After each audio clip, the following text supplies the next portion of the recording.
Hello and good evening. I'm Kevin Maguire, and tonight on the SNP Manifesto launch day, we're asking, can they hold off Labour in Scotland? And in this campaign, have scandals such as infected blood, the post office, and waspy women just been pushed to one side? Plus, Boris Johnson's no-show, does that confirm the Tories are doomed?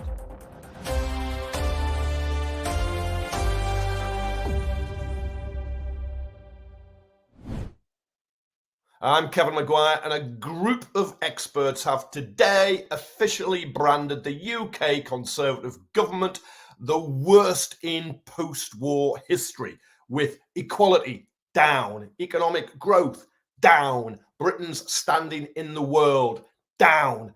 And this wasn't a group of radical left-wingers. It wasn't red in tooth and claw. It was led by Sir Anthony Seldon, the head of one of Britain's most expensive and prestigious private schools. He's marked the homework of the Tories, and they are a fail.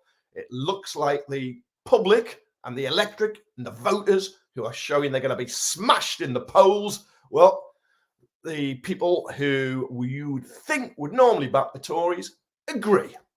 Well, we're joined tonight, the day of the SNP Manifesto launch, by Chris Stevens, the candidate in Glasgow Southwest, been an MP since 2015, Chris, and you're one of the most left-wing MPs in the last Parliament, arguably the most left-wing MP in Parliament. I know, for instance, when Dennis Skinner, the Beast of Bolsover, was in Westminster, you had a very good relationship with him, because I think you both went on just about every picket line there was. Welcome.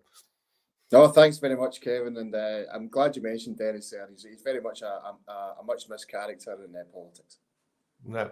Now, can you see off Labour? Because the latest poll, and it is the big YouGov MRP poll, 35,000. Of course, it shows Labour with a 200 majority across the country, but in Scotland, it shows the SNP down to 20 from 48. Is your manifesto going to turn the tide? Well, I think it will, but I think you do have to treat MRPs with a bit of caution. They are based on 2011, the 2011 census in Scotland. I think we've had that many MRPs now. I think that one had shown us going up to 37. Some have had us as low as 8. So I think what it tells us is that it's all to play for. I think there's a number of close contests across Scotland. That's not necessarily a bad thing. I think that's good for politics, that we're testing each other. But I was really pleased with the manifesto today, Kevin. As you could imagine, as you've introduced me as someone of the left, there's a number of really good things in this manifesto, I think, and I think that there is enough here to take on other political parties, including the Labour Party, is to try and match some of this. Yeah, independence is stated in bold capital letters. Vote SNP for Scotland to become an independent country. Do you think that's at the foremost of the minds of the voters you're going for? Or do they care more? And I know your manifesto mentions public services, the SNP and so on, but do you think they care in this election more about the NHS than they do about independence? I think that what we have to articulate, and I was pleased John did this today, is articulate that independence is not an issue that's a way over here. Actually, that you can co-join all the issues, the cost of living, public services, international outlook on issues like, for example, in Palestine, a social security system where we mentioned that the 212 benefit cap should be scrapped. Workers' rights, obviously, an issue that's dear to my heart, and I was very pleased at the offer that we put forward today. And all paid by tax rises elsewhere in the UK? Well, not really. I mean, I do think the campaign's been strange, Kevin, so far. It's all about who's up and who's down, how many Tory losses there'll be. I don't think there's been enough on the actual issues, and I think one of the issues is actually tax and who should pay. And I think that there's a very real debate and discussion has to be had about companies who are posting record profits and prices not going down. Like, for example, the energy companies are posting record profits, but the energy prices aren't coming down. The supermarkets are posting record profits, food prices aren't coming down.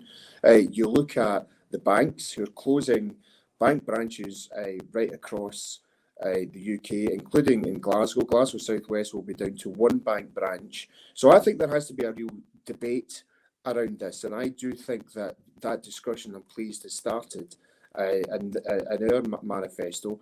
And I think it is a pity that other parties are looking at these issues, because I think the public out there, Kevin, I think are sick to the back teeth of reading about companies posting record profits, and they're not seeing the benefit of that when they look at the kitchen table, at their food, at their mortgage rates or their rent, or any of these issues.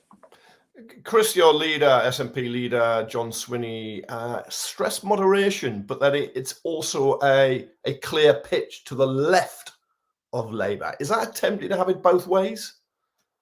Well, I think that John is an old-fashioned social democrat, and that would immediately place him to the left of the current Labour leadership. I think I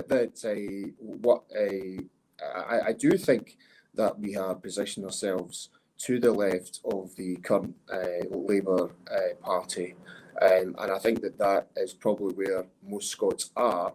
I think there's been very real concern, and I'm meeting Labour voters on the doorsteps who are concerned about the direction of travel of the Labour Party. And I think that we have to articulate a policy offer, and obviously to point out some of the successes that we've had in Parliament on some of the issues which we will come on to later. I think that you can certainly be a moderate left person and place yourself to the left of Keir Starmer and the current Labour leadership.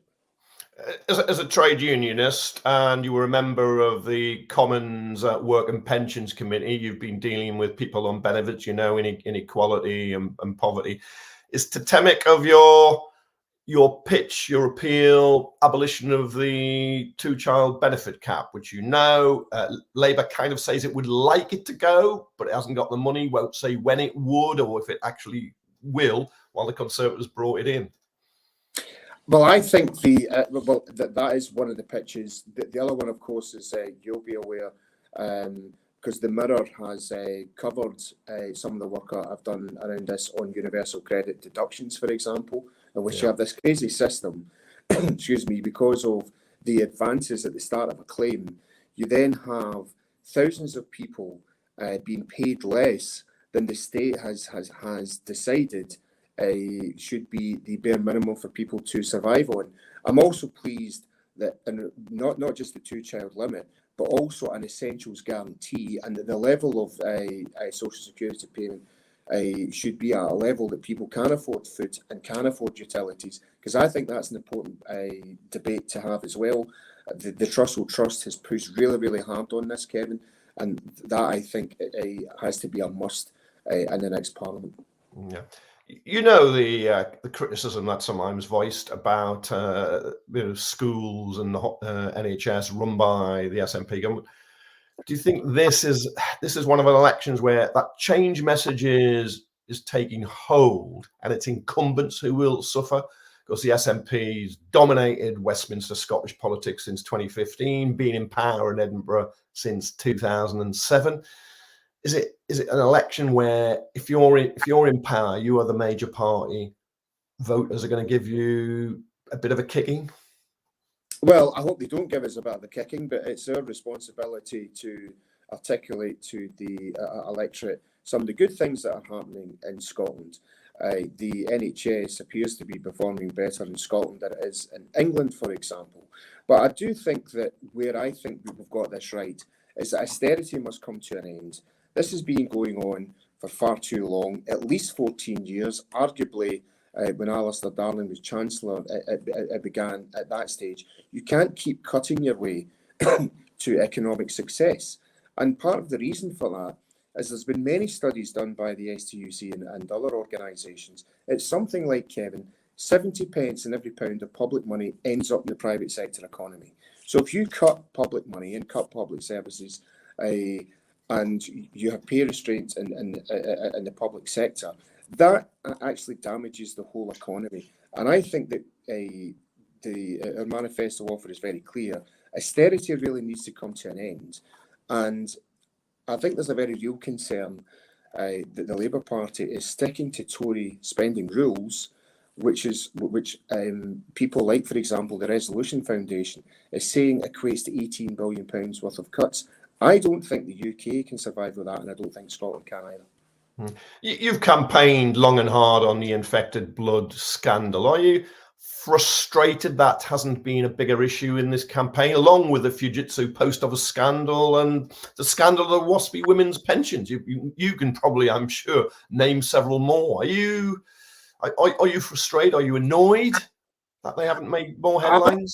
I'm actually annoyed at what happened with infected blood in terms of, on the Monday, you had Brian Langstaff's report. On the Tuesday, you had John Glenn, the minister, talking about we'll have a debate after the Wits on recess, that, you know, an outline of the compensation framework. And then the Wednesday, the Prime Minister decides to have a general election, and that's really been put to the side, unfortunately. And I do think that's a pity. And I know that there's real anger and frustration with the infected blood families about the events that have led to where we are at the moment, because there are, there are problems with the current offer that's been given for compensation. I think the other frustration is the WASPy women have been forgotten about. I'm delighted that the WASPy women are mentioned in the SNP manifesto and that they should get compensation. I'm disappointed that other political parties' manifestos, like the Labour Party, have not mentioned this issue. And just to put that in context to the very first question you asked me, Kevin, there are around about 5,000 WASPy women in each parliamentary constituency. They have an opportunity on the 4th of July to pass their verdict. And I think that this will be an issue that will affect many constituencies in Scotland and perhaps others in the UK. Yeah, and that's because of their age profile. They're increasingly, their ranks are being thinned. The poll I mentioned to earlier, Chris YouGov MRP, shows the Conservatives on 108 seats, down to 108. We read today that Boris Johnson, after all, is not going to campaign in this election for the Conservatives. He's done a few videos, he's put his name to letters, but he's preferring to go on holiday. Do you think that's a case of success has many parents, failure is an orphan, and it is a sign that he just does not want to be contaminated by a party that is absolutely tanking? I think there's probably something in that. I mean, Boris is for Boris, isn't he? So, I mean, he doesn't do things. He's always approached me as someone who does things for what's in it for him, not what's in it for others. But it certainly looks like the Conservative Party is tanking. And I mean, you always treat polls with caution, but the trend is clear. But what's also clear, even in constituencies like Glasgow South West, is that there is Tory voters who are going to reform. I'm seeing that in the doorsteps every day of people who normally vote Conservative but are voting for reform this time. I have a concern about that, and we can maybe come to it, but it certainly looks like the Conservative Party is going to be out of power at this election. And I don't think they were ready for it. So Sunak surprised everybody. You would think that, there would be a master plan, but it turns out there was no plan at all. As a man of the left, are you concerned about the rise of the hard right Reform UK and Nigel Farage? I'm very concerned about what it's doing to political discourse and debate, Kevin. I think that some of what you see in social media now is absolutely disgusting. I have a very real concern about what happens after the election in terms of political discourse. And I do think that we need to start taking some of this on. Again, it's part of the SNP manifesto. We need to start talking about the benefits of migration. And actually, the fact is that every successful economy has population growth as well. And we need to, again, have a serious debate on this, and not gimmicks like Rwanda. I mean, that is just a complete gimmick. I had a constituent who was detained as part of this policy, who'd been a victim of torture.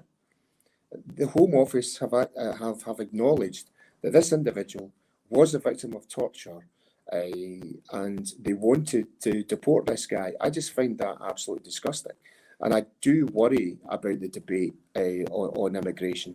And I do think that we need to tackle some of this and start talking about the benefits. Thank you, Chris. Chris Stevens, Glasgow South West SNP candidate. Thank you all for watching. We'll be back tomorrow, same place, same time on Pole Position.